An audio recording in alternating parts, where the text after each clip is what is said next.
Short ভিডিওতে নিয়ে এলাম ভগবান বিরসা চিড়িয়াখানা। জানি কোনো চিড়িয়াখানা শর্ট ভিডিওতে কভার করা সম্ভব নয়, সেই জন্য এখানেও আমি শুধুমাত্র বাঘ, সিংহ, ভালুককে দেখাবো, বাকি সব কিছুকে দেখাতে পারবো না। কিন্তু তা সত্ত্বেও যে কারণে আসা সেটা হলো আমরা আলিপুর চিড়িয়াখানা থেকে এখানে যে বৈশিষ্ট্যগুলোর জন্য এটাতে আমরা অনেক বেশি এনজয় করেছি তার প্রথম কারণ হলো এখানে টিকিট অনলাইন বুকিং, সুতরাং বিশাল লাইনে দাঁড়ানো এসবের সমস্যা নেই। দ্বিতীয়ত, গেটে প্রবেশ করেই ব্যাটারি কার বুক করা যায়, যার ফলে হাঁটার প্রশ্ন নেই, না হেঁটেও সারা চিড়িয়াখানার বিশেষ বিশেষ দ্রষ্টব্য দেখে নেওয়া যায়।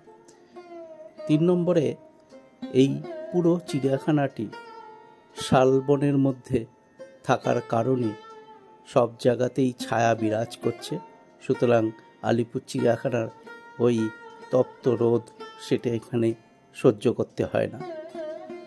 এরপরে যে কারণে সবচেয়ে বেশি আনন্দ পাওয়া যায় সেটা হলো এই চিড়িয়াখানার সব জন্তু তাদেরকে উন্মুক্ত পরিবেশে রাখা হয়েছে, খাঁচাবন্দি করে নয়, নেটিং করা রয়েছে, যার ফলে আমরা নেটের বাইরে থেকে তাদেরকে অবাধ চলাফেরা করে দেখে আনন্দ অনেক বেশিভাবে নিতে পারি।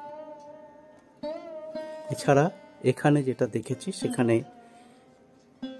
আলিপুরে যেটা আমরা অসুবিধা পাই সেটা হলো এখানে প্রচুর বসার ব্যবস্থা, গেটের সাথেই ক্যান্টিন, তাছাড়া নানা জায়গায় পরপর টয়লেটস এবং ড্রিঙ্কিং ওয়াটারের ব্যবস্থা রয়েছে। এত সব কারণ দেখে আমার মনে হয়েছে আমরা বাঙালিরা এই রাঁচি বেড়াতে আসি, কিন্তু চিড়িয়াখানা হয়তো যাই না, সাথে বাচ্চারাও থাকে।